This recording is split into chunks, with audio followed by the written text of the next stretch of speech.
Hello friends, સચિના કિચનમાં આજે આપણે બનાવીશું દિવાળી ફેમસ એવું સોલાપુરી પૌવાનો ચેવડો। ખૂબ જ ઇઝી રીતે અને ફટાફટ બની જાય, ઘરમાં સૌને પસંદ આવે। તો એના માટે અત્યારે એક મિક્સર જારમાં આપણે એક નાની વાટકી જેટલી ખાંડ લીધી છે, તેને દળી દેવાની છે। અને તે ખાંડની અંદર હવે આપણે બીજા મસાલા કરીશું। તો તેમાં સોલાપુરી પૌવાના ચેવડાનો જે મસાલો આવે છે તે 2 ચમચી અંદર એડ કરેલો છે। તેની સાથે સ્વાદ અનુસાર થોડું મીઠું એડ કરીશું। તેની સાથે જ આપણે હળદર પાવડર લઈશું અને સાથે જ આપણે તેની અંદર આપણે થોડું લાલ મરચું પાવડર, કાશ્મીરી મરચું લીધેલું છે।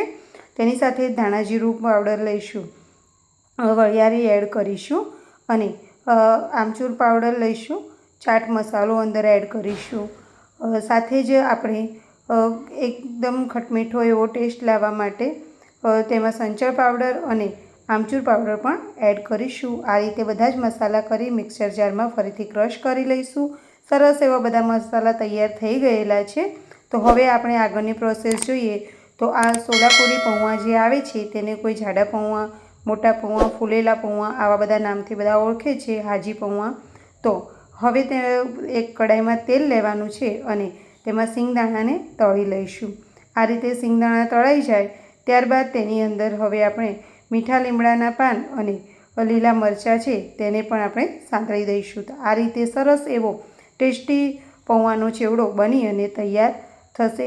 સોલાપુરી પૌવાને ઘણા બધા અલગ અલગ નામથી બધા જગ્યાએ બોલાતું હોય છે। તો અત્યારે આપણે આ સરસ એવા તળાઈ ગયેલા છે। તો હવે તેની અંદર બીજા આપણે બદામના ટુકડા કરીને લીધેલા છે તો તેને પણ તેની અંદર એડ કરી લઈશું અને થોડા તળી લઈશું કે જેથી કરીને તેમાં રહેલી કચાશ હોય દૂર થઈ જાય અને તેનો ટેસ્ટ પણ ખૂબ જ સરસ આવે।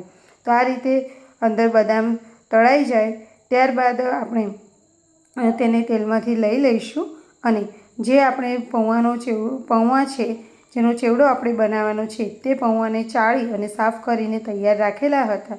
તો બસ તેને અંદર નાખીને તરત જ આપણે તેમાંથી લઈ લેવાના છે। સરસ એવા બજારમાં મળે તેવા પૌવા તૈયાર થઈ જાય છે। હવે મોટી કડાઈમાં તેલ લઈશું, તેની અંદર થોડું જીરું એડ કરી 1 ચમચી જેટલો હળદર પાવડર એડ કરીશું અને આ બધા જ તળાઈ ગઈને તૈયાર થયેલા જે પૌવા હતા તે તેની અંદર એડ કરી લઈશું અને તેને બરાબર મિક્સ કરી લઈશું। એકદમ સરળ રીતે આ પૌવાનો ચેવડો બની અને તૈયાર થઈ જાય છે।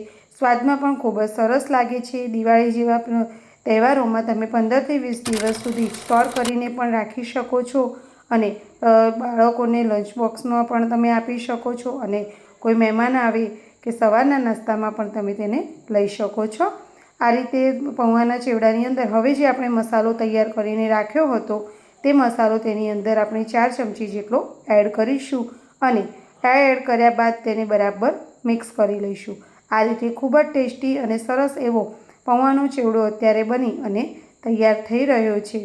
સચિના કિચનમાં આવી રહેલા વિડીયો તમને કેવા લાગે છે તે કોમેન્ટ કરીને મને જરૂરથી જણાવો અને જો મારા વિડીયો ગમતા હોય તો લાઈક અને શેર કરવાનું બિલકુલ પણ ના ભૂલશો કે જેથી કરીને આવા નવા વિડીયો આપણને જોતા રહીએ।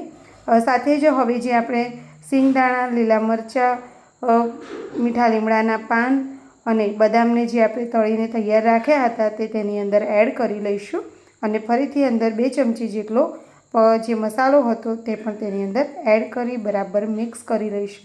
આ રીતે ખૂબ જ ઇઝી રીતે પૌવાનો ચેવડો બની અને તૈયાર થઈ જાય છે। સચિના કિચનમાં જો સબસ્ક્રાઈબ કરી ન હોય અત્યાર સુધી મારી ચેનલ તો જરૂરથી સબસ્ક્રાઈબ કરી લેજો કે જેથી કરીને તમને આવા નવા વિડીયો જોવા મળે। આ રીતે તમે જોઈ શકો છો કે તેની અંદર થોડી આપણે કિસમિસ પણ એડ કરી છે અને ખૂબ જ ટેસ્ટી અને નાના મોટા સૌને પસંદ આવે અને દિવાળીના તહેવારોમાં તમારા ઘરની રોનક બની રહે અને દરેકને આ પસંદ આવશે। નવરાત્રિ, દિવાળી જેવા તહેવારોમાં તો આવો હળવો નાસ્તો બનાવીને મૂક્યો હોય તો દરેકને પસંદ આવે। તો છે ને ખૂબ જ ઇઝી। તો અત્યાર સુધી જો તમે આ પૌવાનો ચેવડો ક્યારેય ન બનાવ્યો હોય તો ચોક્કસથી બનાવજો જેથી કરીને તમારા ઘરમાં દરેકને પસંદ આવે અને અમારા ઘરમાં તો દરેકનો ફેમસ જ છે।